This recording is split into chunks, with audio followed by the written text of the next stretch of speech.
Hello दोस्तों, नमस्ते।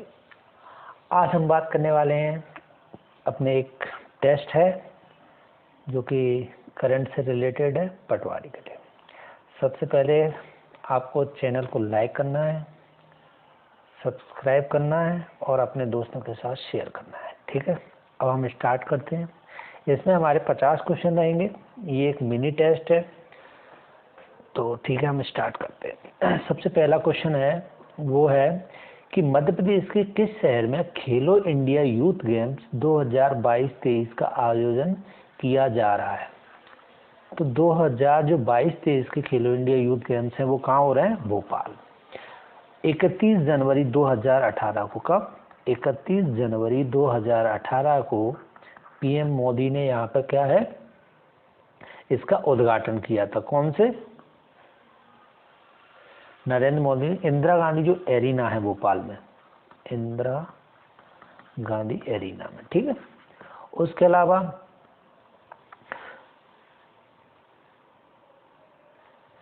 अलावा इस साल मध्य प्रदेश में क्या क्या हो रहा है वो भी न्यूज में। जैसे कि 9 जनवरी को क्या हो रहा है? प्रवासी भारतीय दिवस कहाँ मनाया जा रहा है? इंदौर में। ठीक है, प्रवासी भारतीय दिवस कहाँ मनाया जाएगा? इंदौर में। इसको याद रखना, बहुत इंपॉर्टेंट क्वेश्चन है ये। ठीक है, उसके अलावा अब हम चलते हैं अगले क्वेश्चन पे। अगला क्वेश्चन है, बेतवा नदी का उद्गम कहाँ से हुआ है? तो बेतवा नदी का उद्गम कहाँ से हुआ है? बेतवा नदी जो है वो निकलती है हमारे कहाँ से? विंध्य की पहाड़ियों से। आपको हम 1-2 सेकंड का या तो आप पॉज कर लिया करो और खुद से आंसर लगाया करो। ठीक है, और अगर आप सुनते हो तो मैं 1 सेकंड का आपको समय दे दिया करूँगा सोचने के लिए। ठीक है, तो जो बेतवा नदी का उद्गम है वो कहाँ से होता है? विंध्य की पहाड़ियों से। कहाँ से होता है? विंध्य की पहाड़ियों। देखो, बेतवा का पुराना नाम क्या मिलता है? बेत्रावती। ठीक है, उसके अलावा इसे मध्य प्रदूषण के लिए कारण मध्य प्रदेश की गंगा भी कहते हैं। किस लिए कहते हैं? क्योंकि यह नदी बहुत प्रदूषित है। ठीक है, उसके अलावा इसकी जो लंबाई है वो कितनी? 480 किलोमीटर है। ठीक है, कितनी? 480 किलोमीटर। बेतवा नदी की जो सहायक नदियां हैं वो कौन सी? हलाली, वीना। ठीक है, उसके अलावा दसान और जामनी। कौन सी? दसान और जामनी। ये क्या है? इसकी सहायक नदियां हैं। इसके किनारे कौन कौन से शहर बसे हैं? रांची बसा है, विदिशा बसा है, गुना बसा है, अशोकनगर और ओरछा। ठीक है, कौन सा? सांची, विदिशा, गुना, अशोकनगर और ओरछा। ठीक है, इतने ये प्रमुख शहर है। ठीक है, इस पे एक भालकुंड जलप्रपात है जो कि इसकी सहायक नदी जो बीना है उससे भालकुंड जलप्रपात है, वो कहाँ है? सागर में। ठीक है, इसके अलावा इस पर प्रमुख बांध कौन कौन से? जैसे माता टीला बांध है। ठीक है, माता टीला बांध। ठीक है, जो मध्य प्रदेश और उत्तर प्रदेश में। परीक्षा बांध है जो कि झांसी के पास है। और एक सम्राट अशोक सागर बांध है जो कि कहाँ है? विदिशा रायसेन। विदिशा रायसेन। ठीक है, तो ये इतने इसके साथ रिलेटेड फैक्ट हो गए। ठीक है, उसके अलावा जो सबसे इम्पोर्टेंट बात है वो क्या है कि अभी एक प्रोजेक्ट चल रहा है जिसको गवर्नमेंट ने मंजूरी दी थी है। वो क्या है? कैन बेतवा लिंक परियोजना पर काम चल रहा है। किस पर? कैन बेतवा लिंक परियोजना। ठीक है, ये क्या है? मध्य प्रदेश की पहली नदी लिंक परियोजना है। ठीक है, इसके अलावा ग्रेटर गंगो के नाम से भी जाना जाता है इस परियोजना मध्य प्रदेश। और इस पर जो परियोजना है वो कौन सी है? ग्रेटर गंगो परियोजना। ठीक है, ये मध्य प्रदेश और उत्तर प्रदेश की संयुक्त परियोजना। ठीक है, इसका उद्देश्य क्या है? जो सूखा प्रभावित क्षेत्र है वहाँ पे क्या करना है? जैसे बुंदेलखंड का पूरा रीजन क्या है? बहुत सूखे से प्रभावित है। तो सूखे की वजह से वहाँ क्या है? वहाँ पानी पहुँचाने के लिए ये सारी योजनाएं बनाई गई। ठीक है, नदी जोड़ो परियोजना जो मध्य प्रदेश की पहली परियोजना है। ठीक है, अब हम बात करते हैं। अब जो हमारा अगला क्वेश्चन है वो है, भारत में मॉन्टेस्क्यू चेम्सफोर्ड रिफॉर्म जो हुए थे किसने, कब पेश हुए थे? तो मॉन्टेस्क्यू चेम्सफोर्ड रिफॉर्म कब आए थे? 1919 में। ठीक है, कब आए थे ये? 1919 में। तो उस समय जो भारत का वायसराय था वो कौन था? Lord Chelmsford. कौन था? Lord Chelmsford. और मॉन्टेस्क्यू कौन थे? मॉन्टेस्क्यू कौन थे?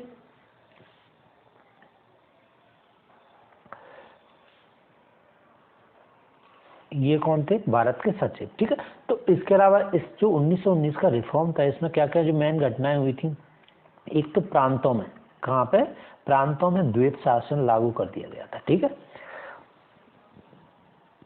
प्रांतों में क्या कर दिया था? द्वैत शासन। द्वैत शासन क्या है?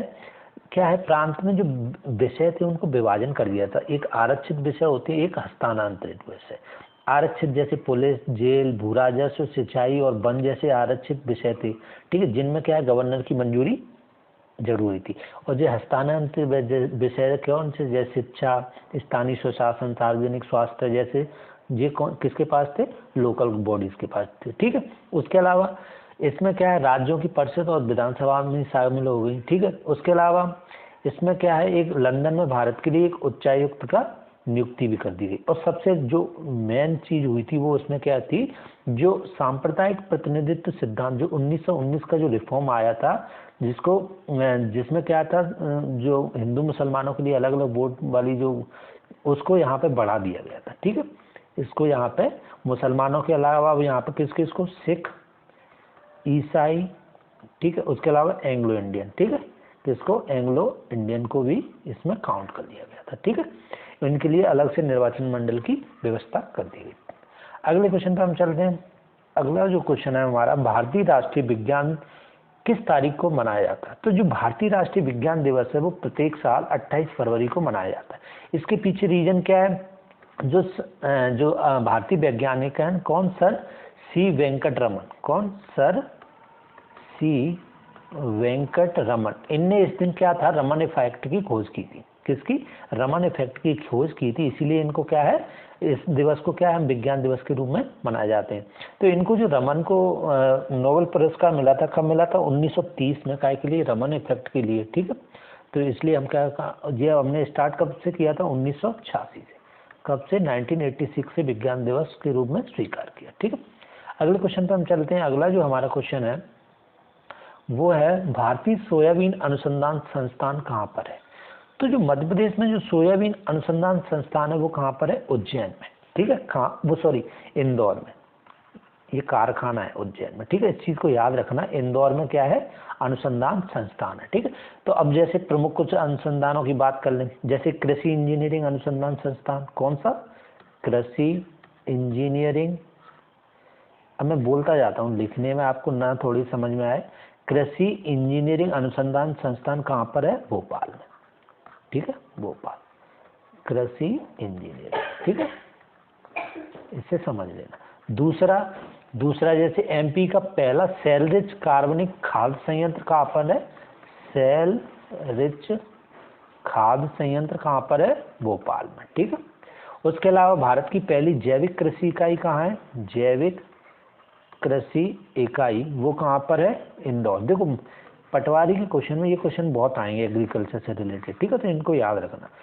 चौथा, जैसे सोयाबीन अनुसंधान का भारतीय संस्थान इंदौर में जो क्वेश्चन पूछा गया था। कृषि इंजीनियरिंग कॉलेज कहाँ है? कृषि इंजीनियरिंग कॉलेज कहाँ पर है? जबलपुर में, ठीक है। उसके अलावा जवाहरलाल नेहरू कृषि विश्वविद्यालय, ये भी कहाँ है? जबलपुर में, ठीक है। उसके अलावा जो राजमाता बिराजीराज सिंधिया है वो भी कहाँ है? कृषि एग्रीकल्चर स्कूल है, वो भी कहाँ है? ग्वालियर में, ठीक है। और एशिया की जो सबसे बड़ी सोयाबीन फैक्ट्री है वो कहाँ पर है? उज्जैन में। तो इसको याद रखना, एशिया की सबसे बड़ी सोयाबीन जो फैक्ट्री है वो कहाँ पर है? उज्जैन में, ठीक। तो इसमें डाउट मत पालना, एशिया की मतलब सोयाबीन अनुसंधान संस्थान पूछा जाता है तो आप इंदौर लगाएंगे, और अगर आपसे क्या है संयंत्र पूछा जाता है, ठीक है, तो आप उज्जैन लगाएंगे, ठीक है। अगले क्वेश्चन पर चलते हैं। अगला जो क्वेश्चन है वो हमारा क्या कह रहा है कि निम्न कौन मध्य प्रदेश में स्थित सबसे बड़ा वन्यजीव अभ्यारण्य है? तो मध्य प्रदेश में सबसे बड़ा वन्यजीव अभ्यारण्य है वो है नौरा देवी वन्यजीव अभ्यारण्य, जो कि कहाँ पर है? सागर में। कहाँ पर है? सागर में। इसका जो मध्य प्रदेश में अगर आपसे पूछा जाता है कि सबसे बड़ा नेशनल पार्क कौन सा है, तो कान्हा किसली, ठीक है। और सबसे बड़ा अगर अभ्यारण्य पूछा जाता है तो वो कौन सा है? नौरा देवी, ठीक। उसके अलावा जैसे कि घाटी गांव कहाँ पर है? तुम्हारा करेरा में, ठीक है। और कूनो पालनपुर कूनो, ये इस साल बहुत न्यूज में रहा था, इसलिए इसको याद रखना। इसको नेशनल पार्क भी बना दिया गया है, ठीक है। तो ये कहाँ है? श्योपुर में, ठीक है, यहाँ पे अफ्रीकन चीता लाए गए हैं, ठीक है, कहाँ से, नामीबिया से। तो इन सारे फैक्ट को याद रखना, ये करंट के फैक्ट हैं, ठीक। अगले क्वेश्चन पे हम चलते हैं। अगला क्वेश्चन है हमारा, निम्न कौन ऑस्कर पुरस्कार पाने वाले पहले भारतीय हैं। तो सबसे पहले भारतीय कौन है, भानु अथैया। कौन, भानु अथैया को कब मिला था, 1983 में। कब, 1983 में पहला ऑस्कर मिला था। इसको काहे के लिए मिला था, रिचर्ड एलनबरो जो कि गांधी का इन्होंने रोल किया था, इसके लिए इन्होंने क्या है, पोशाक डिजाइन की थी। क्या डिजाइन की थी, पोशाक। इसके लिए इनको क्या मिला था, ऑस्कर अवार्ड मिला था, ठीक है। उसके अलावा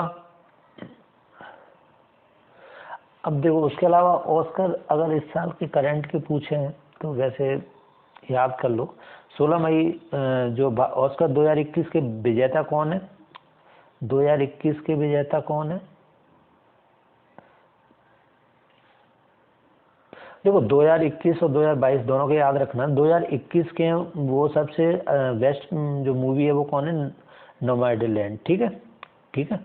उसके अलावा जो 2022 है उसके याद रखना, इसमें कौन सी, कोडा, बेस्ट फिल्म का अवार्ड इसको मिला है, कौन, कोडा को, ठीक है। उसके अलावा जो बेस्ट डायरेक्टर हैं वो कौन है, जैन कैपियन, ठीक है, कौन, जैन कैपियन। और बेस्ट जो एक्टर हैं वो हैं विल स्मिथ, विल स्मिथ। ये साल बहुत हाईलाइट रहे क्योंकि इनने क्या स्टेज पे थप्पड़ मार दिया था, ठीक है, अपनी वाइफ के रिगार्डिंग। और क्या बोलते हैं, जो बेस्ट अभिनेत्री हैं, ठीक है, अभिनेत्री का कौन है, जेसिका चेस्टेन। कौन, जेसिका चेस्टेन, ठीक है, चेस्टेन। तो इनको क्या करना, याद रखना, ठीक है। विल स्मिथ बेस्ट एक्टर है, मूवी है कोडा। बेस्ट डायरेक्टर हैं जो जैन कैपियन, ठीक है। और बेस्ट अभिनेत्री है जेसिका चेस्टेन, ठीक है। अगले क्वेश्चन पे हम चलते हैं। अगला जो क्वेश्चन है हमारा वो क्या कह रहा है कि भारत में राष्ट्रीय आय की गणना निम्नलिखित में से किसके द्वारा की जाती है। तो भारत में जो राष्ट्रीय आय की गणना कौन करता है, एनएसओ, केंद्रीय सांख्यिकी संगठन, ठीक है, केंद्रीय सांख्यिकी संगठन। इसके बारे में क्या क्या याद रखना, एक तो इसकी स्थापना हुई थी 2 मई 1951 में। इसका हेडक्वार्टर कहाँ पर है, हेडक्वार्टर है नई दिल्ली में। और ये मूल विभाग जो इसका मंत्रालय है वो किसके अंतर आता है, सांख्यिकी और कार्यक्रम कार्यान्वयन मंत्रालय, ठीक है, स्टैटिक्स डिपार्टमेंट के अंतर्गत ये चीज आती है, ठीक है। इसके जो मेनली कार्य क्या है, एक तो ये क्या करता है, राष्ट्रीय आय की गणना करता है, ठीक है, क्या करता है, राष्ट्रीय आय की गणना करता है। उसके अलावा जैसे योजना आयोग, योजना आयोग कब बना था, इसको बस डेट याद रखो, योजना आयोग कब बना था, 15 मार्च 1950 में, ठीक है, कब बना, 15 मार्च 1950 में। हेडक्वार्टर इसका कहाँ है, नई दिल्ली में, जो कि योजना आयोग समाप्त कर दिया, जिसकी जगह नीति आयोग आ चुका है, ठीक है। अब उसके अलावा जैसे कि भारतीय रिजर्व बैंक, इसकी स्थापना कब हुई, 1 अप्रैल 1935 में। हेडक्वार्टर कहाँ है इसका, मुंबई में, ठीक है। तो ये सारे तुम्हारे मेन फैक्ट हो गए, ठीक है। अगले हम क्वेश्चन पे चलते हैं। अगला क्वेश्चन है, हुमायूंनामा किसके द्वारा लिखी गई थी। तो जो हुमायूंनामा है वो किसने लिखा था, गुलबदन बेगम ने। किसने, गुलबदन बेगम ने, ठीक है। ये कौन थी गुलबदन बेगम, बाबर की पुत्री थी, किसकी, बाबर की पुत्री थी, ठीक है। उसके अलावा हुमायूं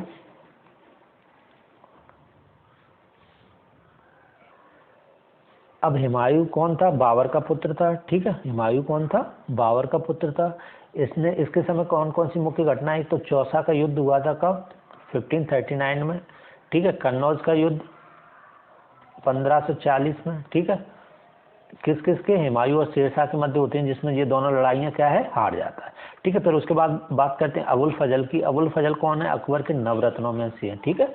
कौन है, अकबर के नवरत्नों में इन्होंने क्या है, आयने अकबरी लिखी है। कौन सी, आयने अकबरी, ठीक है। उसके अलावा हम बात करते हैं नूरजहां। नूरजहां का कुछ क्या नाम है, मेहर उन निसा या नूरजहां, जहांगीर के इतिहास में एक महत्वपूर्ण स्थान रखती हैं ये, ठीक है। उसके अलावा मुगलों के जो विद्रोही अधिकार, जैसे शेर अफगान की विधवा, और ये क्या थी, जहांगीर की दूसरी पत्नी थी, ठीक।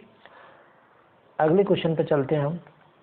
अगला क्वेश्चन है, कथकली नृत्य किस राज्य से रिलेटेड है। तो जो कथकली नृत्य है वो कहाँ पे होता है? केरल में। ठीक है, कहाँ पर होता है? केरल में। ठीक है, कथकली में क्या होता है, रामायण और महाभारत के जो महाकाव्यों पे आधारित जो कथाएं होती हैं उस पर क्या है, नृत्य किए जाते हैं। इसमें मेनली 9 चेहरे के भाव होते हैं जो कि नवरस को प्रदर्शित करते हैं। ठीक है, अब जैसे मेन कुछ जो हमारे 8 शास्त्रीय नृत्य हैं उनके बारे में हम बात कर लेते हैं। ठीक है, भरतनाट्यम सबसे पहले। कौन सा? भरतनाट्यम। ठीक है, भरतनाट्यम कहाँ पर? तमिलनाडु में। कहाँ पर? तमिलनाडु में। ठीक है, उसके अलावा कुचिपुड़ी। कुचिपुड़ी, ठीक है, ये कहाँ है? आंध्र प्रदेश। देखो 1-2 में डाउट पड़ता है। कुचिपुड़ी को ऐसे याद कर लो, कच्ची पुड़ी, मतलब अंधे आदमी को कच्ची पुड़ी खिला दोगे तो वो खा जाएगा, मतलब इस तरीके से आप को रिलेट कर सकते हो। ठीक है, उसके अलावा कथकली। कथकली कहाँ पर है? केरल में। कथकली ये कहाँ पर है? केरल में। ठीक है, उसके अलावा ओडिशी ओडिशा में, मणिपुरी मणिपुर में। कथकली और कथक इनमें क्या है? कथक कहाँ पर ज़्यादा? यूपी में। ठीक है, कथक कहाँ पर है? यूपी में। सत्तरिया कहाँ पर है? असम में। और मोहिनी अट्टम ये कहाँ है? केरल में। ठीक है, केरल में कौन है? कथकली और मोहिनी अट्टम। तो ये 8 शास्त्रीय नृत्य हैं, आप इनकी लोकेशन याद रखना। अगले क्वेश्चन पे हम चलते हैं। अब ये विज्ञान से रिलेटेड क्वेश्चन है। ठीक है, मिनी टेस्ट है तो इसमें 10-10 क्वेश्चन रहेंगे सारे पोर्शनों पे। ठीक है, अगला क्वेश्चन है विद्युत मोटर में क्या होता है? विद्युत मोटर का मेनली काम क्या होता है? ये विद्युत ऊर्जा को काय में कन्वर्ट करती है? यांत्रिक ऊर्जा में। ठीक है, काय में कन्वर्ट करती है? यांत्रिक ऊर्जा में। ठीक है, तो इसका राइट आंसर क्या हो गया? इसका राइट आंसर हो गया सी। ठीक है, अब देखो जैसे कुछ ऊष्मा को विद्युत ऊर्जा में परिवर्तन किया जाता है। तो ऊष्मा को विद्युत ऊर्जा में परिवर्तन कौन करता है? जनरेटर। ठीक है, ऊष्मा को विद्युत ऊर्जा में कौन कन्वर्ट करता है? सीवेक जनरेटर। ठीक है, या ताप विद्युत जनित बोलते हैं जिसको। ठीक है, उसके अलावा विद्युत ऊर्जा को ऊष्मा में परिवर्तित किया जाता है किससे? विद्युत हीटर के द्वारा। हीटर क्या करता है? विद्युत ऊर्जा को ऊष्मा में परिवर्तित कर देता है। ठीक है, विद्युत हीटर। ठीक है, उसके अलावा जो तुम्हारा यांत्रिक ऊर्जा को विद्युत ऊर्जा में कौन परिवर्तित करता है? यांत्रिक ऊर्जा को विद्युत ऊर्जा में एक जनित या जिसको भी जनरेटर बोलते हैं। ठीक है, एक जनित। ठीक है, तो इस तरीके से आप याद रखना। अगले क्वेश्चन पे हम चलते हैं। एक कोशिका का केंद्रक क्या कह रहा है वो? एक कोशिका का केंद्रक एक अर्ध ठोस पदार्थ से भरा होता है। उस अर्ध ठोस पदार्थ को क्या बोलते हैं? कोशिका द्रव्य या न्यूक्लियोप्लाज्म। कोशिका का केंद्रक कैसे भरा रहता है? कैसे भरा रहता है? केंद्रक द्रव्य बोलते हैं। क्या बोलते हैं इसको? Right answer A. क्या बोलते हैं? न्यूक्लियोप्लाज्म। ठीक है, न्यूक्लियोप्लाज्म क्या होता है? एक तरीके का प्रोटोप्लाज्म होता है। ठीक है, यह नाभिक के आवरण, ठीक है, जिसमें परमाणु झिल्ली के रूप में भी जाना जाता है, संलग्न होता है, उससे रिलेटेड होता है। ठीक है, कोशिका द्रव्य क्या होता है?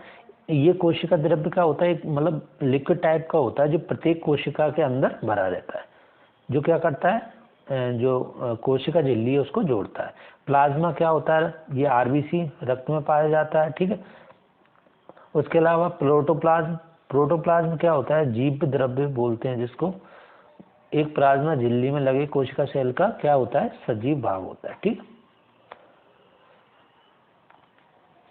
अगले क्वेश्चन पे चलते हैं हम। विल्डेम कॉनरॉड रोंटेजन ने किसकी खोज की थी? तो रोंटेजन ने काय की खोज की थी? एक्स किरणों की। काय की खोज की थी?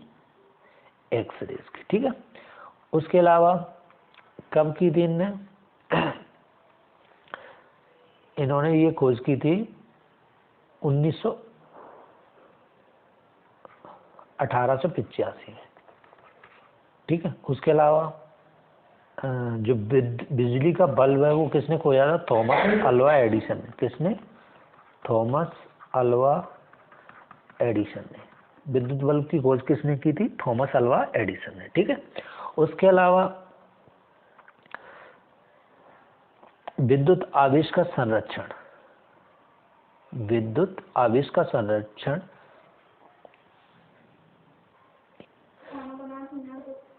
विद्युत आवेश का संरक्षण क्या होता है? आवेश को ना तो बनाया जा सकता है और ना ही नष्ट किया जा सकता है। मतलब क्या है, आवेश हमेशा कैसा रहता है, एक पूरे सिस्टम में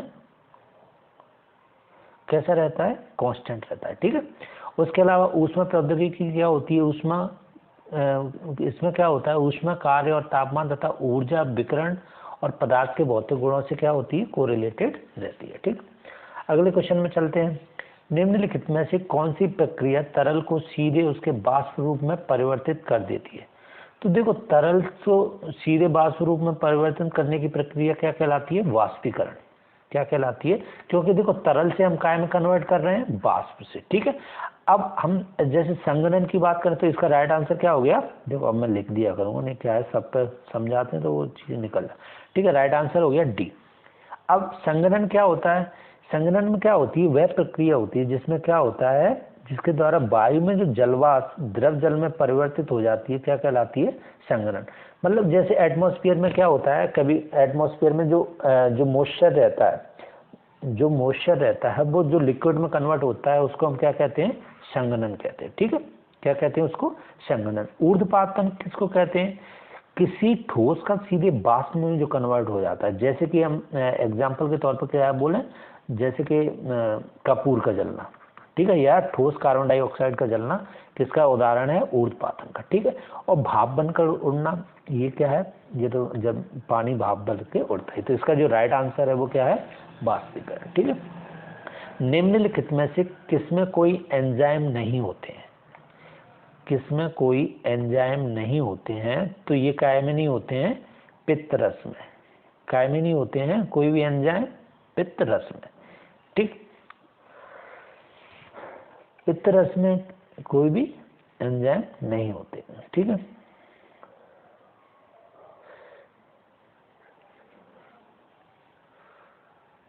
तो इसका राइट आंसर क्या हो गया? पित्त रस। ठीक है। अगला क्वेश्चन है। अगले क्वेश्चन में वो किसकी बात कर रहा है? वाहनों के पश्चदर्शी दर्पण के रूप में किस प्रकार के दर्पण का उपयोग किया जाता है? तो देखो, वाहनों में जब कोई वाहन है, जैसे बस है, तो वो क्या कह रहा है? पीछे का व्यू देखने के लिए। ठीक है। तो जो साइड में मिरर लगे रहते हैं वो कौन से होते हैं? वो होते हैं उत्तल दर्पण। कौन से होते हैं? उत्तल दर्पण। ठीक है। कौन से दर्पण होते हैं वो? उत्तल दर्पण। ठीक है। अब आपको भी पता है दर्पण कैसे होते हैं। गोली दर्पण दो प्रकार के होते हैं, एक तो होता है अवतल और एक होता है उत्तल। ठीक है। उत्तल दर्पण में क्या होता है? बाहरी रूप से घुमावदार पदार्थ होता है। ठीक है। तो जो उत्तल दर्पण में जो प्रतिबिंब बनते हैं वो कैसे बनते हैं? हमेशा सीधा और छोटा प्रतिबिंब बनता है। कैसा बनता है? सीधा और छोटा प्रतिबिंब। ठीक है। तो इसका राइट आंसर हो गया उत्तल दर्पण। ठीक। और जो अवतल दर्पण है, इसका उपयोग हम कहाँ पे करते हैं? शेविंग के लिए। ठीक है। उसके अलावा सूर्य की रोशनी को केंद्रित करने के लिए। ठीक है। और इसके अलावा जैसे दंत चिकित्सक वगैरह जो दर्पण का उपयोग करते हैं वो किसका करते हैं? अवतल दर्पण का उपयोग करते हैं। ठीक है। अगले क्वेश्चन पे हम चल रहे हैं। अगला क्वेश्चन हमारा क्या है? निम्नलिखित में से किसका उपयोग सामान्यतः सौर सेल को बनाने के लिए किया जाता है? तो जो सौर सेल को बनाने के लिए हम किसका उपयोग करते हैं? हमेशा सिलिकॉन का उपयोग करते हैं। तो इसका राइट आंसर क्या हो गया? सी, सिलिकॉन। ठीक है। सिलिकॉन क्या होती है? जो सौर सेल क्या है? एक तो इलेक्ट्रॉनिक उपकरण है। ठीक है। जो कि क्या करता है? प्रकाश ऊर्जा को, किसको? प्रकाश ऊर्जा को काय में कन्वर्ट करता है? फोटोवोल्टिक इफेक्ट द्वारा सीधे काय में कन्वर्ट करता है? बिजली में। ठीक है। विद्युत ऊर्जा में कन्वर्ट करता है। ठीक है। उसके अलावा इसको क्या बोलते हैं? सौर सेल को, सौर सेल को एक और दूसरा नाम है फोटोवोल्टिक सेल। क्या? Photovoltaic cell. ठीक है। उसके अलावा इसमें जो यूज करते हैं वो काय का हम यूज करते हैं? सिलिकॉन का यूज करते हैं। ठीक है। किसका? सिलिकॉन का।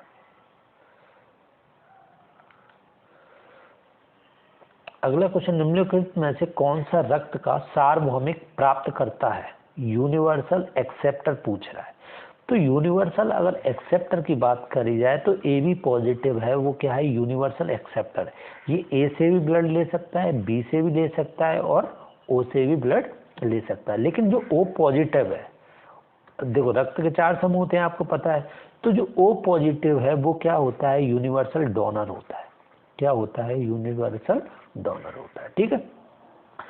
उसके अलावा जो रक्त समूह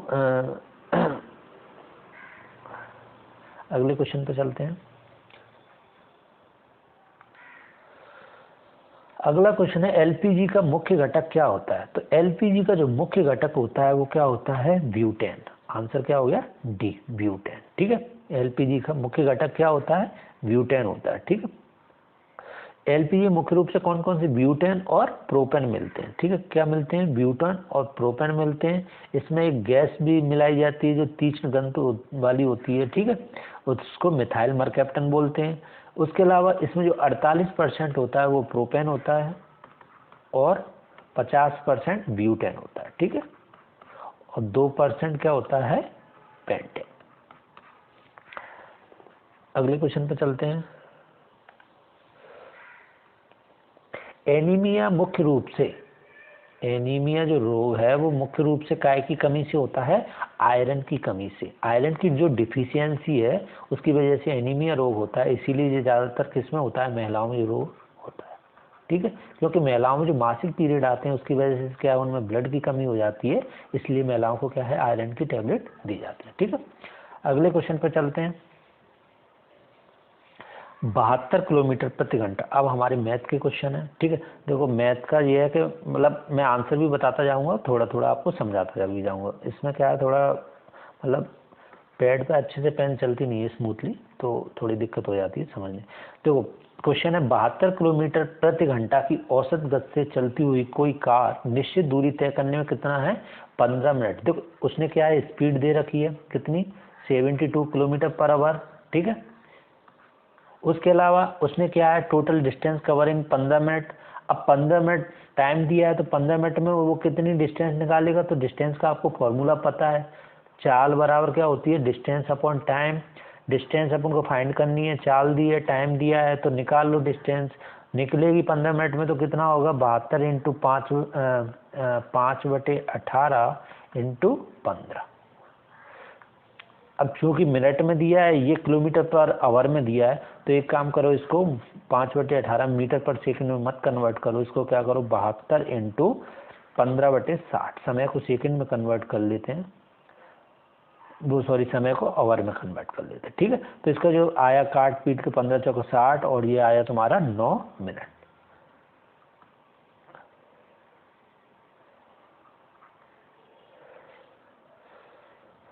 तो इसको सॉल्व आउट करोगे क्या आएगा, 18 किलोमीटर, ठीक है। ऐसे कर लो, या फिर क्या करो इसको, देखो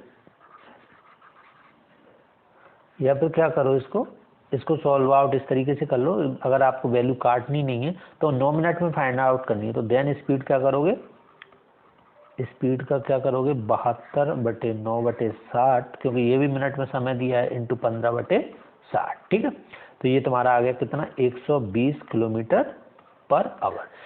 तो हमको स्पीड कितनी बढ़ानी पड़ेगी, बढ़ानी पड़ेगी, 120 माइनस 72 कर दो, 48 किलोमीटर पर आवर की स्पीड बढ़ानी पड़ेगी। तो ठीक है, वो क्या पूछ रहा है, 9 मिनट में रास्ता तय करने के लिए कितनी स्पीड और बढ़ानी चाहिए, तो कितनी, 48 किलोमीटर पर आवर। तो इसका राइट आंसर आ गया 48, ठीक है। अगले क्वेश्चन पे हम चलते हैं। जो अगला क्वेश्चन है हमारा वो क्या है, 18 वस्तुओं का विक्रय मूल्य 28 वस्तुओं के क्रय मूल्य के बराबर है।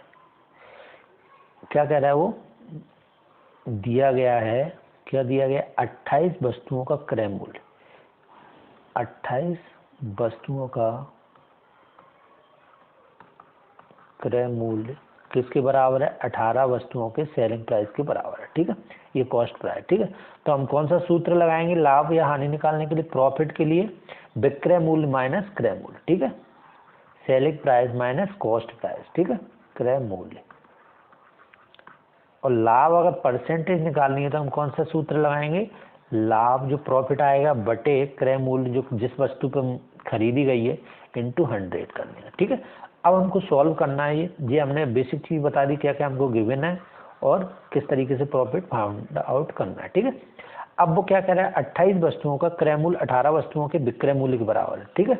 28 cost price equals to 18 selling price. ठीक है, अब क्रय मूल्य बटे विक्रय मूल्य क्या होगा, अब हमको प्रॉफिट निकालना है तो प्रॉफिट 28 माइनस 18 इक्वल्स टू 10 का प्रॉफिट है, तो लाभ परसेंटेज निकालेंगे तो 10 बटे 18 इंटू 100, ये कितना आएगा 55 सही 5/9%, इसका राइट आंसर है 55 सही 5/9। ठीक है, ये चीज़ आ गई समझ में। अगले क्वेश्चन पे हम चलते हैं।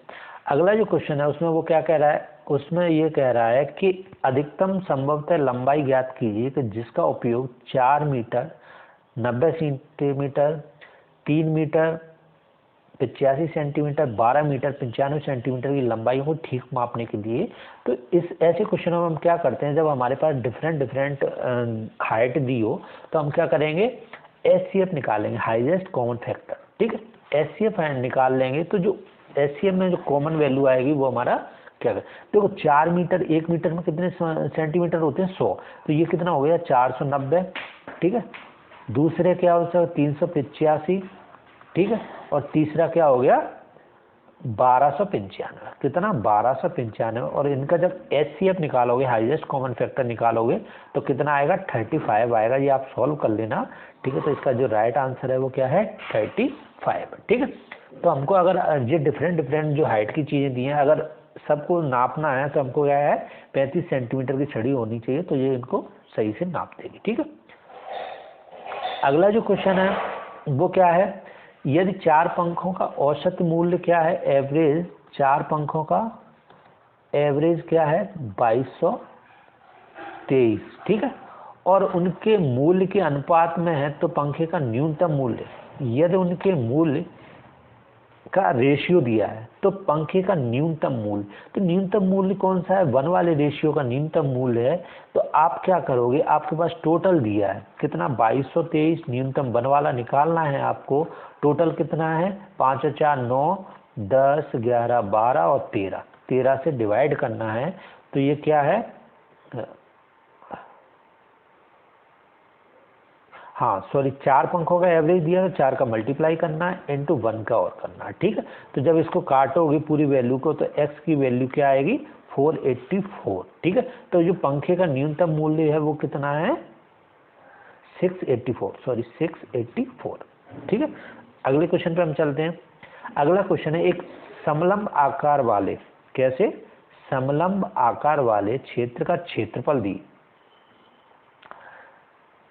देखो समलंब आकार कैसा होता है जिसमें लंबाई तो जैसे चलो इसमें दिया है तो फिगर यहीं से ले ले।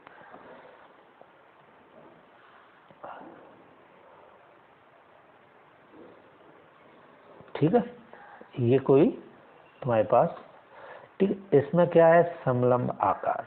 ठीक है, इस तरीके से, तो इसमें क्या कह रहा है एक समलंब आकार वाले क्षेत्र का क्षेत्रफल दिया है कितना 480 मीटर स्क्वायर। ठीक है, और इसकी जो हाइट दी है वो हमको कितनी दी है, हाइट दी हमको 15 मीटर, कितनी दी है 15 मीटर। ठीक है, तो ये हाइट है जो वो कितनी है 15 मीटर।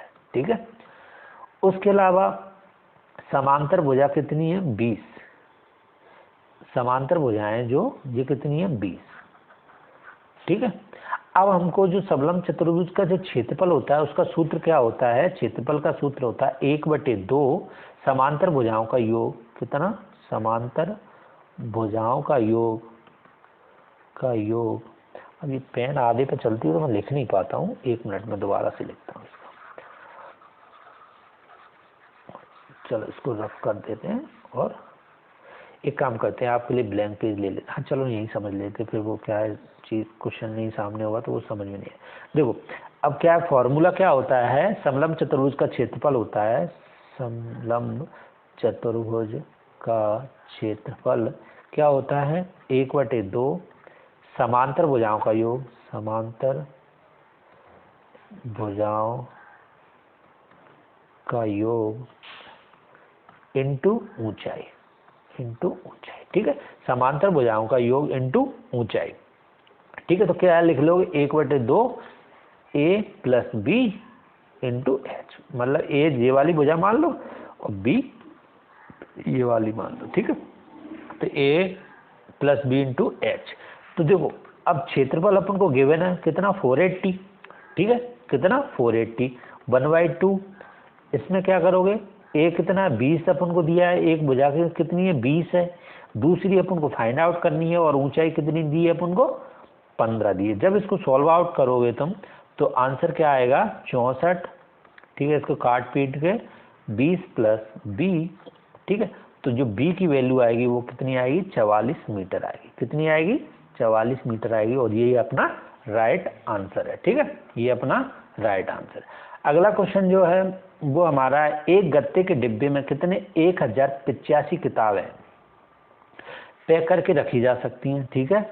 यदि डिब्बों की संख्या 90 है तो हमको कितनी किताबें पैक, अब एक डिब्बे में इतनी रखी जा सकती है, 90 डिब्बे में सिंपल सा मल्टीप्लाई करना है अपन को, क्या करना है सिर्फ गुणा करना है। तो भैया ये हो गया गुणा, ठीक है, क्या हो गया ये गुणा हो गया, ठीक है। तो क्या राइट आंसर आ गया 97,650।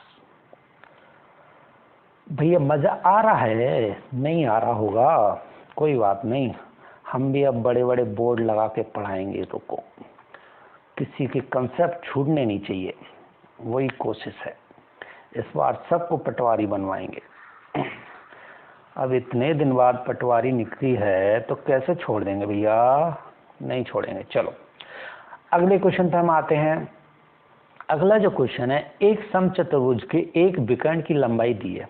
क्या कह रहा है, समचतुर्भुज के एक विकर्ण की लंबाई कितनी है 10 सेंटीमीटर है।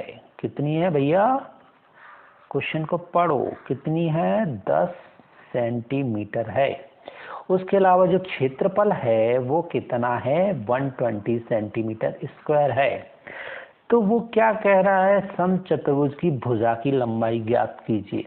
तो जो समचतुर्भुज का अगर आपको विकर्ण दिया है तो क्या फॉर्मूला होता है, समचतुर्भुज का क्षेत्रफल होता है कितना 1/2 इंटू D1 इंटू D2, ठीक है, 1/2 D1 इंटू D2, ठीक है। अब यहाँ पे क्या है 1/2, D1 कितना है 10 और D2 अपन को फाइंड आउट करके जो क्षेत्रफल है 120 दिया है, तो यहाँ से जो D2 निकलेगा वो कितना निकलेगा 24 सेंटीमीटर। कितना निकला 24 सेंटीमीटर, ठीक है। अब अपन को वो भुजा पूछ रहा है तो भैया इतना कंसेप्ट हम मिटा दें, चल कोई बात नहीं, हम समझ रहे हैं, आप तैयारी कर रहे हो, इतने समझदार हो कि ये सब चीजें समझ जाओगे, ठीक है। अब देखो माना कि समचतुर्भुज की भुजा पूछ रहा है, वो कितनी मान ली हमने भैया x मान ली, ठीक है। अब क्या करेंगे, हम इसको फॉर्मूला लगाएंगे x² बराबर, एक भुजा दी है तो उसका आधा हो जाएगा 24/2 का स्क्वायर प्लस दूसरी भुजा है 10/2 का स्क्वायर। D1 D2 दोनों फाइंड हो गए अपने पास, ठीक है। तो यहाँ से हमारा जो x की वैल्यू आएगी, इसको जब सॉल्व करोगे तुम तो ये कितनी आएगी, x की वैल्यू 13 आएगी और समचतुर्भुज की तो भुजा की लंबाई कितनी हो गई 13 सेंटीमीटर हो गई। कितनी हो गई 13 सेंटीमीटर हो गई। अब आप ये मत पूछना कि ये कैसे ये आया, अगर आपको ये कंसेप्ट नहीं समझ में आया तो आप क्या करो, ये चैप्टर पे जाओ, यहाँ पे फॉर्मूले देखो और आपको समझ में आ जाएगी ये मैंने क्या लगाया है, ठीक है। क्योंकि मेरे पास यहाँ पे इतना टाइम नहीं है कि मैं आपको पूरा समचतुर्भुज के सारे फॉर्मूले वगैरह आपको बताऊं, ठीक है। अगले क्वेश्चन पे हम चलते हैं। अगला क्वेश्चन वो क्या कह रहा है, अगले क्वेश्चन कह रहा है यदि A/B इक्वल टू कितना है 5/7, B/C मतलब B/C है 5/7। अब अपन को 7A.5 भी निकालना है, तो पहले क्या करो ABC की वैल्यू निकाल लो, इसको इसमें मल्टी 25, 5 7 35, 7 7 49, ठीक है 49। अब ये कट रही है, नहीं कट रही, तो 7 इंटू A की कितनी आई 25 और 5 इंटू B की कितनी आई 35। अब क्या करो 25 5 से इसको काटो, 7 5 35, 5 5 ये 5/5 आया, इसको फिर काट दो 1/1 आ गया। तो आंसर क्या आ गया 1/1। समझ में आ रहा है भैया, नहीं आ रहा हो तो आप हमको क्या करो कमेंट बॉक्स में लिख देना, हम इसका कुछ सॉल्यूशन निकालेंगे, ठीक है। चलते हैं भैया अगले क्वेश्चन पे। अगला जो क्वेश्चन है वो कह रहा है कि बाई स्क्वायर क्या है, बाई प्लस 7 है, तो आपको बाई क्यू की वैल्यू फाइंड आउट करनी है। अब कैसे फाइंड आउट करोगे, कछु समझ में आ रही है? देखो क्या करो, आपके पास क्या है, एक समीकरण ये बन गया, ठीक है, क्या बन गया, एक समीकरण ये बन गया। दूसरा, बाई स्क्वायर की वैल्यू दी है अपन को, क्या है, बाई स्क्वायर की जब वैल्यू दी है तो अपन क्या करेंगे, बाई क्यू बराबर क्या हो जाएगा, बाई क्यू बराबर क्या हो जाएगा, रुको ये एक बराबर दिया है, ठीक है, तो जो बाई क्यू बराबर क्या होगा, बाई स्क्वायर प्लस 7 बाई। मतलब आप इसमें क्या करो, एक बाई का मल्टीप्लाई इधर कर दो, एक बाई का मल्टीप्लाई इधर कर दो, तो ये बाई क्यू हो गया। भैया तो वो पूछ क्या रहा है, अब यहाँ पे बाई स्क्वायर की वैल्यू रख दो, यहाँ पे थोड़ा घिचड़ पिचड़ हो रहा है बट आप समझ जाओ, ठीक है। बाई स्क्वायर की वैल्यू अपने पास गिवन है, ठीक है, गिवन है तो वो यहाँ रख दो बाई स्क्वायर, तो ये क्या हो गया, by Q two by square की वैल्यू क्या है, बाई प्लस 7 और 7 बाई, इसको जब सॉल्व करोगे तो ये आएगा 8 बाई प्लस 7, और इसका यही तो राइट आंसर है दादा, यही क्या है इसका राइट आंसर है, ठीक है। ये प्रीवियस ईयर के क्वेश्चन है, ये मत सोचना ये मैंने कहाँ से लिए कैसे आए, ठीक है। तो अब अगले क्वेश्चन की तरफ चलते हैं, ठीक है। अगला क्वेश्चन है वो क्या कह रहा है, कुल 57 मिठाइयों को, कितनी है टोटल, 57 मिठाई है भैया, कितनी है, 57 मिठाई है, और कितने बच्चों में बांटनी है, 10 बच्चों में बांटनी है, ठीक है, जिसमें प्रत्येक लड़की को 6 मिठाई और प्रत्येक लड़के को कितनी, 5 मिठाई मिली। तो लड़कों की संख्या ज्ञात कीजिए, वो क्या कह रहा है, बॉयज की संख्या आपको फाइंड आउट करनी है, ठीक है। कई मेथड हैं, आप हजारों मेथड से सॉल्व कर सकते हैं, डायरेक्ट भी आप यहाँ से ऑप्शन के थ्रू भी कर सकते हैं, बट मैं थोड़ा आपको यहाँ पे आज बेसिक मेथड बताऊंगा, ठीक है। तो एक काम करो, क्या करो, माना कि लड़कों की संख्या और लड़कियों की संख्या, लड़के x हैं, ठीक है, लड़कियां y हैं, boys equal to x, girls equal to y हमने मान लिया, ठीक है। अब गिवन हमको क्या दिया है, x plus Y equal to कितना है, 10, कितना है 10, समीकरण 1 बना लिया, ठीक है। अब 5x, ठीक है, एक लड़के को 5 टॉफी दे रहे हैं, मतलब 5 मिठाई दे रहे हैं, एक गर्ल्स को कितने दे रहे हैं, 6, और टोटल जो मिठाई है वो क्या है 57, समीकरण 2 बन गया, ठीक है। अब हम क्या करेंगे भैया, काट पेंड लो अपना वही मेथड समीकरण सॉल्व करने वाला, तो यहाँ से जो x की वैल्यू आएगी वो आएगी 3 और y की वैल्यू आएगी वो कितनी आएगी 7। तो भैया वो सॉरी x लड़के हैं ना, हाँ, तो लड़के कितने हैं 3 और y की वैल्यू आ गई 7, और वो पूछ क्या रहा है लड़कों की संख्या तो 3। आप इसको एक काम क्रॉस चेक कर लो, एक मानना कि 3 लड़के हैं, ठीक है भैया, 3 लड़के हैं तो क्या करो, प्रत्येक लड़के को 5 मिल रही, तो 5 से 30 मिठाई लड़कों को मिल गई, और 7 लड़कियां हैं तो भैया 7 और 6 मिल रही, 7 6 42। भैया क्या गड़बड़ हो रही है, एक काम रुको, 1 मिनट, थोड़ा होचा हो गया, थोड़ा सफाई से काम हो तो ज़्यादा अच्छा हो, ठीक है। देखो क्या है, x की वैल्यू आ गई 3, ठीक है, x की वैल्यू आ गई 3 और y की आ गई 7, ठीक है, इतना तो अपने निकाल लिया। अब x क्या है लड़के हैं और y क्या है लड़की हैं, लड़कों को कितनी मिल रही है 5, तो 5 थी 15 मिल गई, ठीक है, 3 लड़के हैं, 5 मिठाई मिल रही है, 15 मिठाई इनको मिल रही है, और लड़कियों को 6 मिल रही हैं, तो भैया 7 6 42, इनको जब जोड़ोगे तो 57 आएगा, this is the right answer, okay.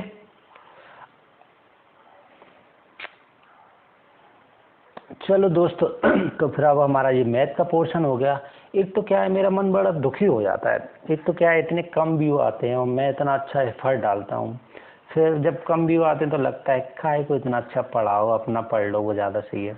देखो यार पिछली बार जो मेरा पटवारी का स्कोर था वो था 80, ठीक है, 80.6, ठीक है, इतने स्कोर के बाद भी मैं 0.3 से रह गया था लास्ट टाइम, ठीक है, मैं 0.3 से रह गया था, बट मतलब ऐसे कई एग्ज़ाम हैं जो क्वालिफाई किए हैं, तो लगता है कि हाँ यार ऑनलाइन पे थोड़ा बेस्ट कंटेंट डालना चाहिए, क्योंकि एमपी में कोई टीचर ऐसा नहीं है बस ये कॉपी पेस्ट मार रहा है, 1 2 टीचर हैं बहुत अच्छा पढ़ाते हैं नो डाउट, मतलब फिर भी ठीक है, कोई नहीं।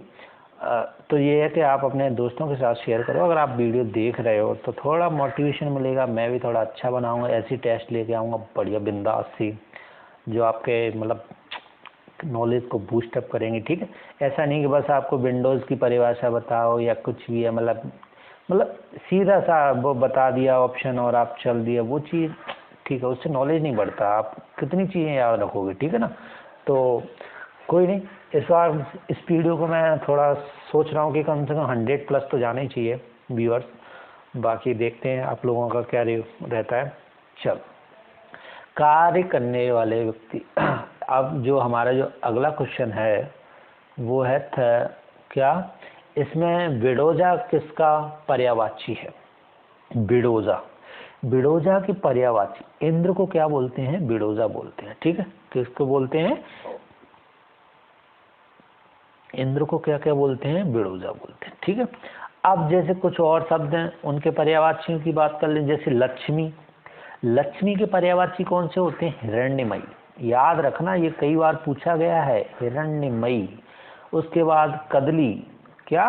कदली। उसके बाद वो सॉरी हमरा भी क्या यार, हिरण्यमयी, सॉरी सॉरी सॉरी बेटू सॉरी, हिरण्यमयी। उसके बाद कमला, कमला लक्ष्मी का नाम है, ठीक है। बुद्धि। उसके बाद अमृता। उसके बाद रमा और मंगला। ये मेन है, ठीक है। अब जैसे कमल के पर्यायवाची हैं सरोज, उसके बाद जलज, अब्ज, पंकज, अरविंद, अरविंद, पद, पदह और सतदर, ठीक है। उसके अलावा रंभा, रंभा के हैं भानुफल, कदली और केला, ठीक है। केला को क्या बोला जाता है? रंभा। ये उर्वशी और रंभा को मत देखने लगना यहाँ पे, ठीक है, नहीं तो तुम उर्वशी को सोचने लगो वो रंभा अप्सराएं, नहीं, ये रंभा है केला का पर्यायवाची। किसका? केला का, ठीक है। अब पर्यायवाची क्या होते हैं ये तो आप जानते ही होंगे। एक ही अर्थ में प्रयुक्त होने वाले शब्द जो बनावट में भले ही अलग हों, लेकिन क्या है, इनके जो अर्थ होते हैं वो कैसे होते हैं? समानार्थी होते हैं, वो पर्यायवाची कहते हैं, ठीक है। ये चीज आ गई समझ में, पर्यायवाची की डेफिनेशन। जैसे कि बहुत सारे, जैसे आग का अनल, पावक दहन, हवा का समीर, अनिल, वायु, तो ये क्या है? पर्यायवाची होगा, ठीक है। अगले क्वेश्चन पे हम चलते हैं। अगला जो क्वेश्चन है वो हमारा है धनुष टंकार का संधि विच्छेद कीजिए। तो भैया करो संधि विच्छेद। देखो धनुष टंकार क्या होगा? धनु धन टंकार, क्या होगा? धनु धन टंकार। इसमें कौन सी संधि होगी? विसर्ग संधि। कौन सी होगी? जब विसर्ग लग गया पीछे तो कौन सी संधि होगी? विसर्ग संधि होगी। ये कैसे बनते हैं? जब स्वर और व्यंजन के मेल से विसर्ग में जो विसर्ग होता है उसे हम क्या बोलते हैं? विसर्ग संधि होती है। संधि आपको पता है 3 तरह की होती हैं, स्वर, व्यंजन और विसर्ग संधि, ठीक है। अगले क्वेश्चन पे चलते हैं हम। अगला जो क्वेश्चन है हमारा, उ और उ वर्ण का उच्चारण स्थान क्या है? उ और उ वर्ण का उच्चारण स्थान क्या है? तो इसका राइट आंसर है ओष्ण। क्या है? ओष्ण, ठीक है। अब ओष्ण वर्ण क्या होते हैं? ओष्ण वर्ण वे होते हैं जिन वर्णों का उच्चारण दोनों होठों के स्पर्श से हो, वे ओष्ण वर्ण कहलाते हैं, ठीक है। तो जैसे उ, बड़ा ऊ बोलो, ऊ तो होठ दोनों हो रहे हैं ना। उसके अलावा जैसे पा, फा, व, भ, ये सब क्या है? उष्ण वर्ण है, ठीक है। तालव्य वर्ण, अब कौन कौन से जो हम पढ़ते हैं, जैसे तालव्य वर्ण, तालव्य वर्ण में कौन कौन से जो व्यंजन कठोर तालु की सहायता से उच्चारित होते हैं उनको हम क्या बोलते हैं? तालव्य वर्ण। जैसे च, छ, ज, झ, ठीक है। उसके अलावा कंठ वर्ण कौन से होते हैं? जिनमें हम उच्चारण करते समय कंठ की सहायता लेते हैं, जैसे क, ख, ग, घ। दंत वर्ण कौन से होते हैं? जिसमें दंत की सहायता से लेते हैं, जैसे त, थ, ध, द, ध और न। ये क्या है? हमारे दंत वर्ण। ठीक है दोस्तों, अब जो हमारा अगला क्वेश्चन है वो है सौरमंडल का सामसिक विग्रह करिए। तो देखो सामसिक विग्रह में क्या होता है, इसमें सौरमंडल का जब हम विग्रह करेंगे तो क्या हो जाएगा, सौर्य का मंडल, सौर्य का मंडल। और जो सौर्य का मंडल, तो इसमें कौन सा समास होगा, तत्पुरुष समास, तत्पुरुष समास, सौर्य का मंडल। ठीक है, इसमें जो कारक यूज हुआ है वो कौन सा कारक यूज हुआ है, वो इसमें कारक यूज हुआ है कौन सा, सोचा आपने, का कारक। कौन सा कारक है इसमें, का कारक यूज। ठीक है, तत्पुरुष समास क्या होता है, अब तत्पुरुष समास में होता क्या है, जिस समास में क्या है, उत्तर पद, जो उत्तर पद है वो प्रधान होता है तथा समास के उपरांत विभक्ति कारक चिन्ह का लोप हो जाता है। जैसे और एग्जाम्पल दूं मैं, धर्म ग्रंथ, क्या, धर्म ग्रंथ, कारक चिन्ह का लोप हो गया। अब इसका विग्रह करोगे तो क्या होगा, धर्म का ग्रंथ तुलसीदास द्वारा कृत, मतलब इसको क्या लिखेंगे, तुलसीदास कृत। ठीक है, तो ये क्या होती है, ये हमारे बहुत ठीक है। अब अगले क्वेश्चन पे हम चलते हैं। अगले क्वेश्चन है वो, उसमें हमें क्या है, रस बताना है। सबसे पहले रस कितने होते हैं, ये आपको पता है, 10 रस होते हैं। ठीक है, कितने होते हैं, 10 रस होते हैं। ठीक है, अब वो पूछ रहा है बत रस लाल है लाल की, क्वेश्चन क्या है, बत रस लाल है लाल की मुरली धरी लुकाए, सोह करे भोहन हसे देन कहे नट जाए। इसमें क्या है, आपको क्या दिख रहा है, एक तो इसमें वात्सल्य का बोध हो रहा है, दूसरा श्रृंगार का बोध हो रहा है। ठीक है, तो देखो वात्सल्य इसमें दिया नहीं है, बतरस लाल है लाल की मुरली धरी लुका है, शोह करे भुवन हटे देन कहे नट जाए। तो इसका जो आंसर होगा वो होगा श्रृंगार रस। श्रृंगार रस में क्या होता है, श्रृंगार रस जिस रस में नायक नायिका के प्रेम, श्रृंगार रस में क्या होता है, नायक नायिका के प्रेम के अलावा मिलने बिछड़ने जैसी क्रियाओं का वर्णन होता है, तो वहां पे श्रृंगार रस का प्रयोग होता है। ठीक है, श्रृंगार रस के 2 वियोग होते हैं, एक तो संयोग श्रृंगार होता है और दूसरा होता है वियोग श्रृंगार। कौन कौन से, संयोग में मिलन होता है, वियोग में, ठीक है, वियोग में बिछड़ जाते हैं। और कई रस हैं जैसे अद्भुत रस, वीर रस, शांत रस। तो ये जैसे अद्भुत रस क्या होता है, जिसमें आश्चर्य का बोध हो, कैसा, आश्चर्य का बोध हो। ठीक है, कैसा बोध हो, आश्चर्य का बोध हो। देख यशोदा शिशु के मुख में सकल विश्व की माया, देख यशोदा शिशु के मुख में सकल विश्व की माया, क्षणभर को वह बनी अचेतन हिल न सकी कोमल काया। मतलब यशोदा को इतना आश्चर्य हुआ जब वो कृष्ण के मुंह में क्या देखती, ब्रह्मांड को देखती। तो ये क्या है, अद्भुत रस है। वीर रस, वीर रस जिसमें उत्साह नामक स्थायी भाव या विभावी संयोग से जो परिपक्व, मतलब यहाँ पे क्या होता है, उत्साह जब बढ़ जाता है। जैसे एक कहानी है, वीर तुम बढ़े चलो, धीर तुम बढ़े चलो, सामने पहाड़ हो, सिंह की दहाड़ हो, तुम कभी रुको नहीं, तुम कभी झुको नहीं। कौन सा रस है भैया, वीर रस है। ठीक है, उसके अलावा शांत रस, शांत रस में क्या होता है, इसमें वैराग्य उत्पन्न हो जाता है। जैसे मन रे तन कागज का पुतला, क्या है, मन रे तन कागज का पुतला, लागे बूंद बिना से जाए छिन्न में, गजब करे क्या इतना। मतलब क्या है, मन रे तन कागज का पुतला, मन क्या है, मन रे, ये तन क्या है, कागज का एक पुतला है, लागे बूंद, अगर इसमें एक बूंद लग जाएगी पानी की, गर्व करे क्या इतना, इस पे इतना गर्व करने की क्या जरूरत है। तो ये हर रस है, आप 10 रस पढ़ लेना, क्योंकि यहाँ से क्वेश्चन बनते हैं हर साल। देखो हिंदी में जो टॉपिक हैं जिन्हें पढ़ते नहीं है लोग वाग, और वहाँ से क्वेश्चन बहुत आते हैं, उनमें रस है, छंद है, अलंकार है। ठीक है, यहाँ से व्यापम में बहुत सारे क्वेश्चन आते हैं।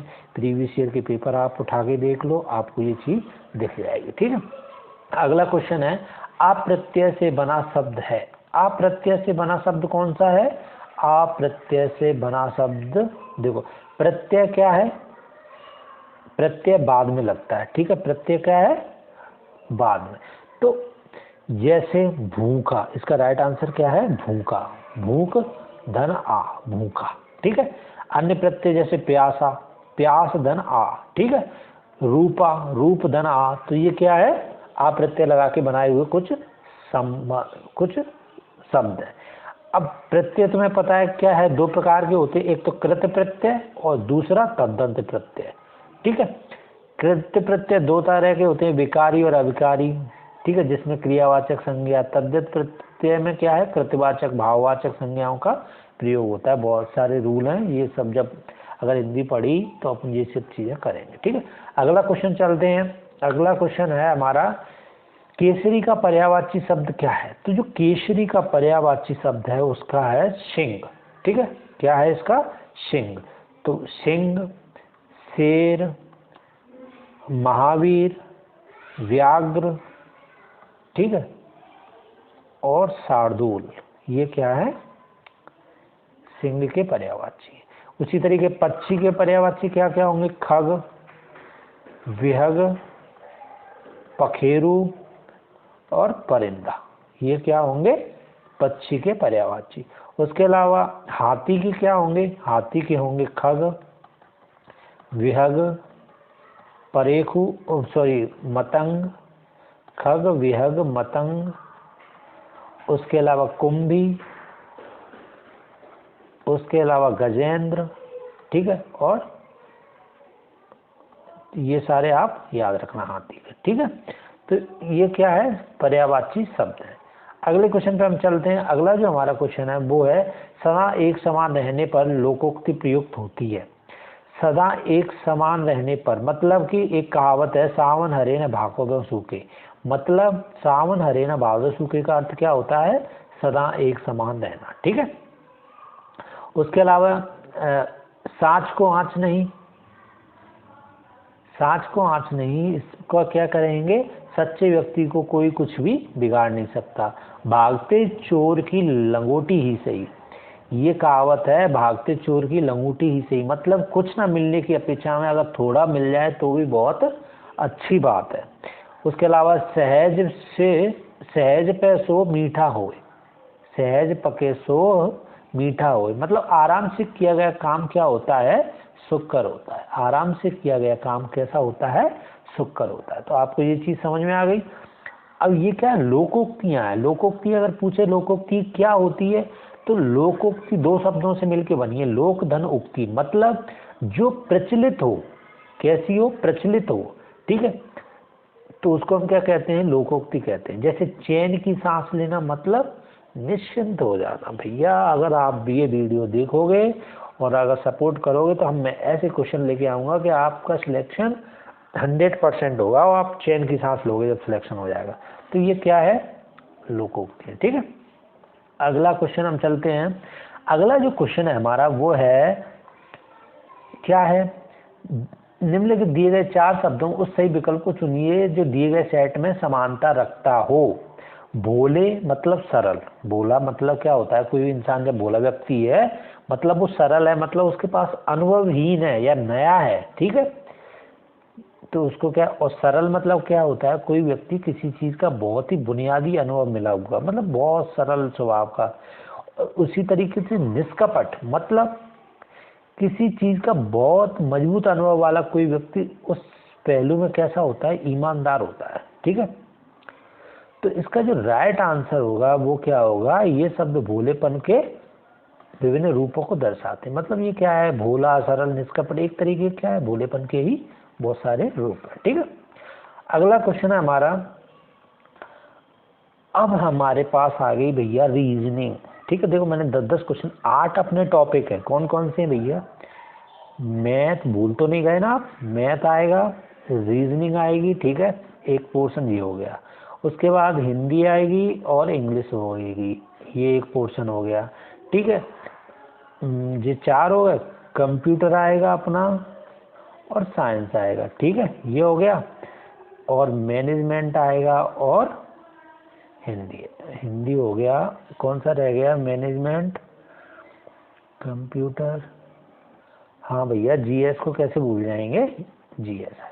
तो ये अपने 8 सब्जेक्ट हैं। ठीक है, तो इसमें क्या है, मैंने 10-10 क्वेश्चन सबके लिए हैं, तो ये 80 क्वेश्चन हो रहे हैं।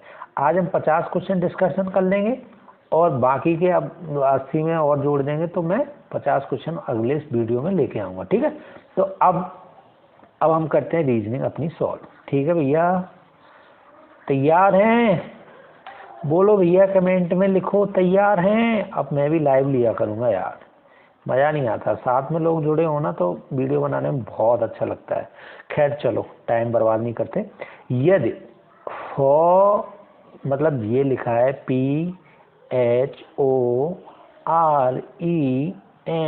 PHORENSIC शब्द के प्रत्येक स्वर को अंग्रेजी वर्णमाला के क्रम में, मतलब वो क्या कह रहा है, प्रत्येक स्वर को अंग्रेजी वर्णमाला के उसके अगले क्रम वाले अक्षर में बदल दिया जाता है। तो देखो भैया, स्वर को उठा लो, कौन से हैं? ओ है, ओ को काय में बदल लो? ओ को आप बदल दो पी में। ठीक है, ओ को काय में बदल दो? पी में। ठीक है, उसके अलावा आर ई को बदल दो काय में? ई एफ में बदल दो। ए आई को जे में। अब वो क्या कर रहा है, इस प्रकार बने शब्द, इस प्रकार बने अक्षरों के नए समूह में निम्नलिखित में कौन सा अक्षर 2 बार दिखाई देगा? तो ऑब्वियस सी बात है, जब ये सारे वर्ड लिखे जाएंगे तो पी पी पी तो ऐसा है जो रिपीट हो रहा है, तो इसका राइट आंसर है सी, पी पी पी पी। याद आ गई?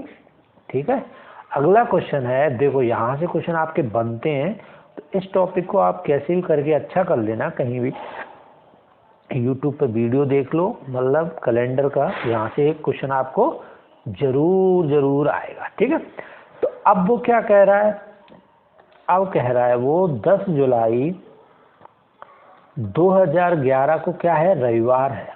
क्या है? रविवार है।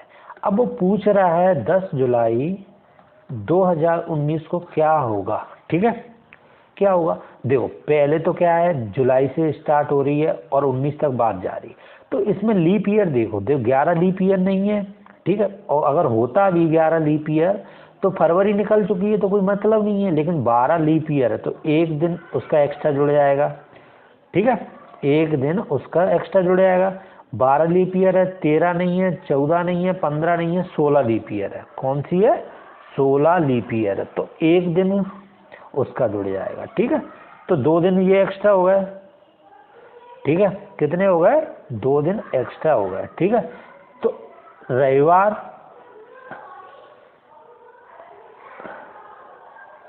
तो अब हम इसको करते हैं। ठीक है, किस तरीके से करेंगे देखो, अब क्या करेंगे, तो देखो अपन को लीप ईयर फाइंड कर लिए, कितने हैं? 2 लीप ईयर हैं। ठीक है, कितने हैं? तो उनमें 2 एक्स्ट्रा, बाकी हर साल में कितने दिन जुड़ेंगे? सिर्फ कितने दिन जुड़ेंगे? एक एक दिन एक्स्ट्रा जुड़ेगा। तो आप इसको एक काम करो, 2 तरीके हैं, मैं पहले मेथड से चल रहा हूँ। क्या करो, एक तो जो 2011 के कितने दिन हैं, एक तो 10 जुलाई के बाद कितने दिन बचेंगे जुलाई में? जुलाई में बचेंगे उसके पास 21 दिन। अगस्त में बचेंगे कितने? 31 दिन। सितंबर में बचेंगे उसके पास 30, और अक्टूबर में बचेंगे उसके पास कितने? 31। नवंबर में बचेंगे उसके पास 30, और दिसंबर में बचेंगे उसके पास 31। ठीक है, इतना समझ में आ गया? इनको ऐड कर लो, 174 होगा, डिवाइड करो 7 से। ठीक है, तो ये कितने? 6। ठीक है, यहाँ से क्या आया? 6। अब क्या करना है अपन को, सामान्य वर्ष में विषम दिन कितने होते हैं? 1, और जो लीप ईयर है उसमें विषम दिन कितने होते हैं? 2। तो 2012, ठीक है, 2012, 2013, 14, 15, 16, 17, 18 और 19। ठीक है भैया, रुक जा। तो 12 में कितने जुड़ेंगे? 2 दिन जुड़ेंगे, यहाँ 1 दिन, यहाँ 1, 16 में 2 दिन। ठीक है, 17, 18, 19। ठीक है, 17, 18 में 1 दिन। ठीक है, तो इस तरीके ये हो गए। अब इसको करो, कितने एक्स्ट्रा दिन हुए? 9। ठीक है, 9 में 7 का भाग दोगे तो 2 दिन एक्स्ट्रा यहाँ से मिल गए। ठीक है, कितने? 2 दिन एक्स्ट्रा। अब 2019 में कितने दिन होंगे? 2019 में विषम दिनों की संख्या कितनी होगी? तो भैया जुलाई तक जोड़ लो, तो ये आएंगे अपने कितने 191। 191/7 करो तो 2 दिन यहाँ से, तो कितने 6 दिन 2 जुलाई 2011 में, बाकी सालों में कितने 2 दिन जुड़े। फिर और ये 10 जुलाई 2019 तक कितने दिन जुड़े एक्स्ट्रा 2।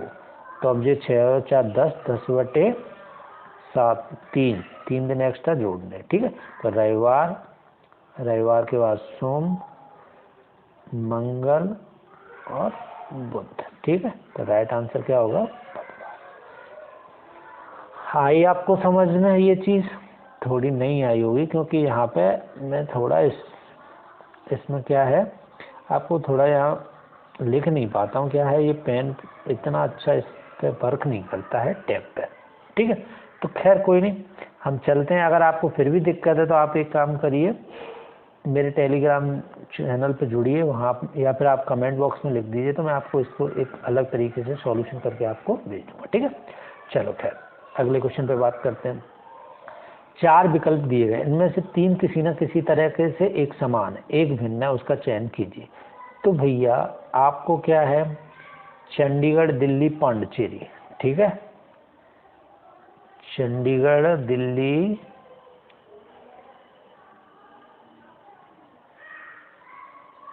पांडिचेरी। ठीक है, तो चंडीगढ़ क्या है भैया? चंडीगढ़ एक शहर है। क्या है?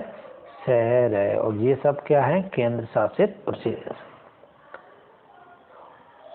ठीक है, ये राजधानी भी है किसकी? पंजाब और हरियाणा की, और ये शहर भी है। ठीक है, चलो अगले क्वेश्चन पे चलते हैं।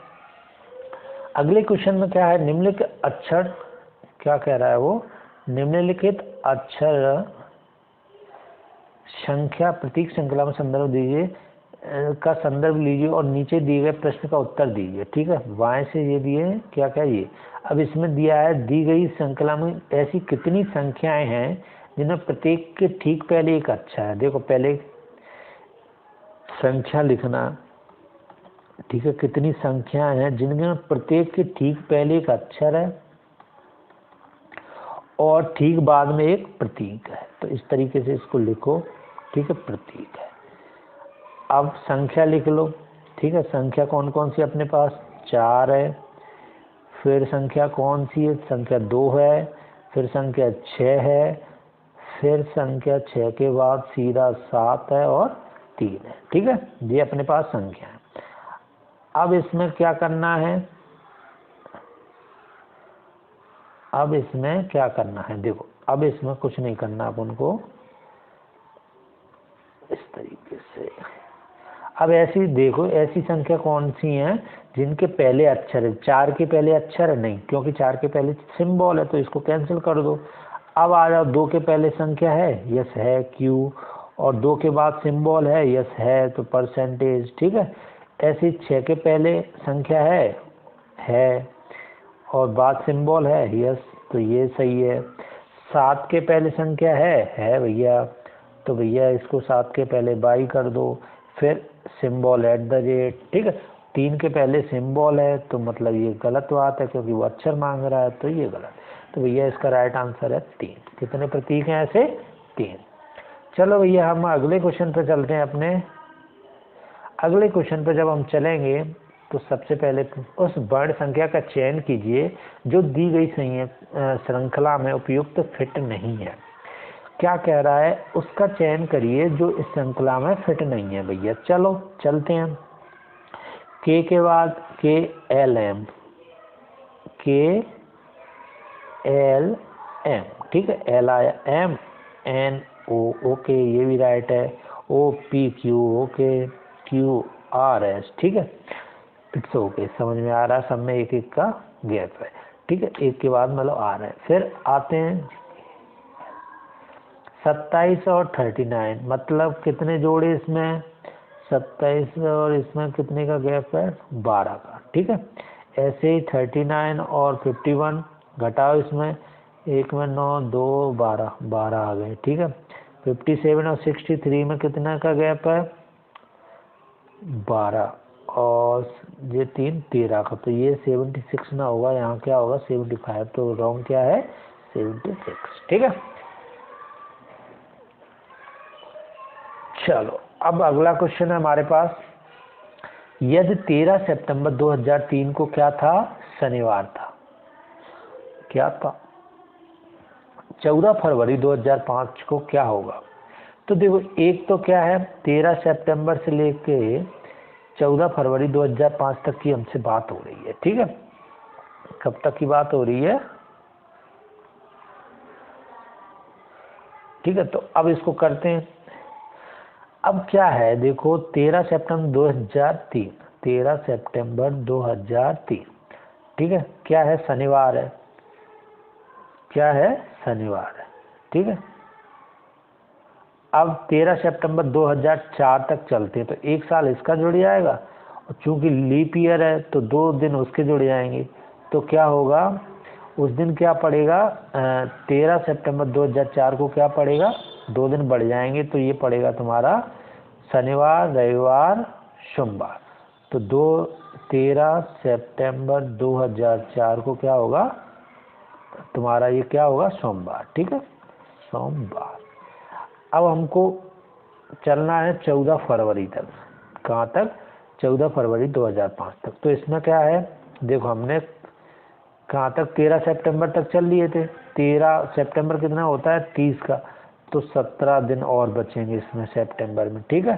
फिर अक्टूबर में 31 दिन होते हैं, नवंबर में 30 होते हैं, ठीक है, दिसंबर में 31 होते हैं, जनवरी में 31 होते हैं, और फरवरी हमको 14 तक लानी है। तो इन सब को जोड़ लो, इन सब को जोड़ोगे, 17, 31, 30, 31, 30, 3, 6, 3, 9, जो 12, 12, 13, 100, ये तुम्हारे हो गए 154, ठीक है।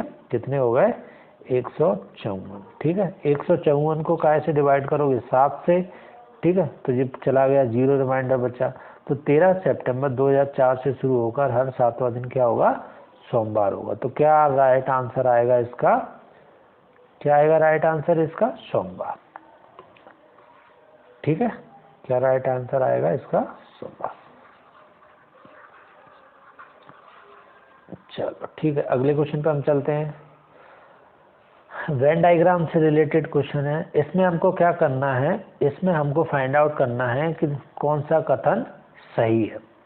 तो देखो अब सबसे पहले ही उन कपों की संख्या जो बोतल नहीं है। अब सबसे पहले एक काम करो, पूरी टोटल वैल्यू फाइंड आउट कर लो, ठीक है। क्या कर लेते हैं अपन, टोटल वैल्यू, उन कपों की संख्या जो बोतल नहीं है, उन कप ये रहे और बोतल ये रहे, ठीक है।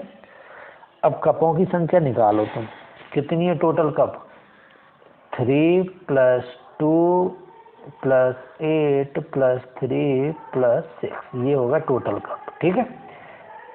कितने हो गए टोटल कप, 10, 10 और 16,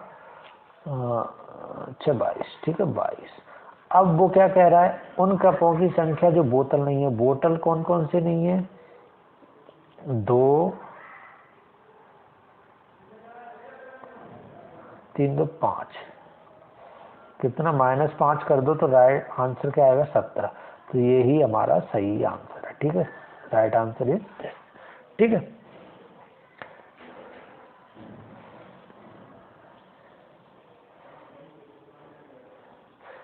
चलो अगले क्वेश्चन पे हम चलते हैं। अगला क्वेश्चन, निम्नलिखित संख्या में श्रेणी में प्रश्नवाचक के यहाँ पर क्या आएगा। तो देखो भैया करते हैं इसको, क्या करते हैं, एक काम करते हैं, 1 × 1 + 1 2 हो गया, ठीक है, सही है।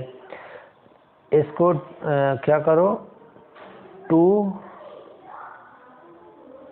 रुको इसको एक तरीके से और करते हैं, पहले करके लिख लेते हैं थोड़ा। 1, 2, 6, 21, 88, ठीक है। तो एक काम करो, 1 × 2, ठीक है, 2 × 3, 6 चौक 24, नहीं ये सही नहीं है, ठीक है। चलो दूसरे तरीके से करते हैं, ठीक है। दूसरा ये है कि एक काम करते हैं, 1 + 1 × 2, ठीक है। हाँ, अब क्या करो, 2 + 1 × 2, ठीक है। अब करते हैं 6 + 1 × 4 88, ठीक है।